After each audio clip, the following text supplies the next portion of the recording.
பெருமாள் தேவரே, என்னோட அரண்மனை வேலை செய்வதா இருந்தா யாராக இருந்தாலும் எப்ப தவறு செய்தாலும் மன்னிப்பே கிடையாது அப்படின்னு சொல்லியிருந்தோம் இல்லையா? இவனை நம்மளே நம் மனைவி இடத்துல நம்மதான் கலவரம் சொல்லி கொடுத்துட்டானே, சும்மா விடலாமா? காவலுக்காக காவல்கார வேலை தானே. பெருமாள் தேவர் நீதியா உள்ளவர், நேர்மையா உள்ளவர். காவல்ல கெட்டிக்கார பார்த்தீங்களா? காமராஜாவுக்கு கோபம் வந்துச்சு. அப்படி கோமரனுடைய வேலையில ஏற்கனவே இந்த பெருமாள் தேவர் மேல 9 காவலாளி கோபத்துல இருக்காங்க.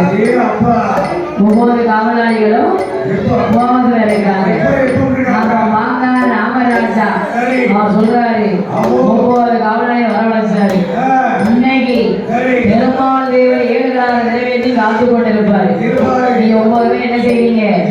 நல்ல சாராயம் மதுவை கொண்டு போய் அவனுக்கு பெருமாள் தேவருக்கு கொடுத்து எப்படியாவது மது போதையோட படுக்க வைத்து 7 காலம் நிறைவேற்றி கலாட்ட வந்திருக்கேன். ஆமா அப்படின்னு சொன்னாரு பாருங்க. இந்த 9 காவலாளி வந்தாங்க. இந்த ராமராஜாவை என்ன செய்யறாங்க?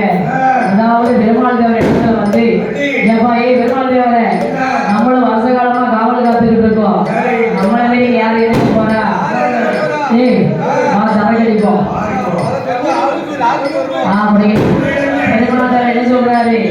அந்த பழக்கம் எனக்கு கிடையாது, இன்னைக்கு ஒரு நாள் குடி வா அப்படின்னு சொல்லி மதுவை ஊந்தி கள்ளச்சாரத்தை ஊந்தி கொடுக்கு.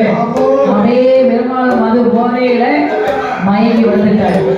மயங்கி விழுந்ததோ ஒரு வேலையில 9 காவலாளி என்ன செஞ்சாங்க? நிறைவேற்ற கலந்து வேற இடத்துல வச்சுட்டாங்க. அவனை வேற இடத்துல வச்சாங்க பாருங்க. பொழுது விடிந்தது. பெருமாள் தேவர் கண்களித்து பார்க்கிறார். 7 கால நிறைவும் களவு போயிருக்கு. ஆமா, ஆனா அந்த களவு செய்தது யாரு? 9 காவலாளிகள். பெருமாள் தேவரை பழி வாங்க வந்திருக்காரு. அவன் வாங்க ராமராஜா, ஐயா பெருமாள் தேவரே, உன்னுடைய காவலிலிருந்து 7 கால நிறைவியமோ உன்னுடைய காவலை நீங்க காணாம போயிருக்கு. களவு பெயருக்கு திருடு பெயருக்குன்னா மன்னா பகவான் பாருங்க, ஏதோ அறிந்தோ அறியாமலும் நேர்ந்து நான் கொஞ்சம் கண்ணை அசந்துட்டேன். நீ கண்ணை அசரல, மது போதையில நீ மயங்கி இருக்கிறாய். யாரா இருந்தாலும் தப்பு செய்யணும் தண்டனை. யாரா இருந்தாலும் இருந்தாலும் குற்றம் குற்றமே அப்படிதானே? அதனால 9 காவலரை முதல் காவலியால இருந்தாலும் நீ ஓகாவலான களவு போயிருக்கு. அதனால உடனே 9 காவலாளரை வரவழைத்தார். கணவனை ஏற்றுக்க வேணும். உடனே இந்த பெருமாள் தேவரே உடனே கணவனை ஏற்றுங்கன்னா உடனே 9 காவலாளரை பார்த்தாங்க. பெருமாள் தேவர் என்ன செய்யறாங்க? கை கால்களை கட்டி கொண்டு அப்படியே கனவிலே ஏற்ற கனவுமானது தரித்து பெருமாள் தேவரால் மூட்டரை கீழே விழுந்தார். மூட்டரை விழக்கூடிய வேலையில பார்வதிமாக வரக்கூடிய வேலையில பெருமாள் தேவரானவரோ அப்படியே அந்த கடவுள் இருந்த மூட்டரை விழக்கூடிய வேலையில பார்த்தார் இந்த பகவானும் பார்வதியுமாக. ஆகா, கையில பிறந்தவர்கள் இவர் நன்கொடையாக மாறக்கூடாது அப்படின்னு சொல்லி தண்ணீர் தலைத்து அதான் தீர்த்தம் கொண்ட மணிப்பெரும்பால் கண்ட அந்த பெருமாள் தேவரானவரோ சொல்லிதானே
என்னை மறுபடியும் பிறவி செய்த காரணம் என்ன?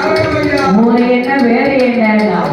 ஏம்பா இந்த ஊரையெல்லாம் நீ காத்து வந்ததனால இனிமேல் ஊரை நீ காக்க போனதனால உன்னுடைய வேறு என்ன பெயர்? ஊர்காவலம் பெருமாள். என்ன பேரு? இந்த ஊரையெல்லாம் நீ காக்க வருவதனால ஊரை காக்க போனதனால உன்னுடைய வேறு ஊர்காவலம் பெருமாள். நீ வேறு நாமத்தை கொடுங்க. ஊர்காவல பெருமாள் என்ற நாமத்தை கொடுத்த பொழுது பார்வையிடங்களே ஊர்காவல பெருமாள் ஆகோ வாரம் ஐயா பெருமாள்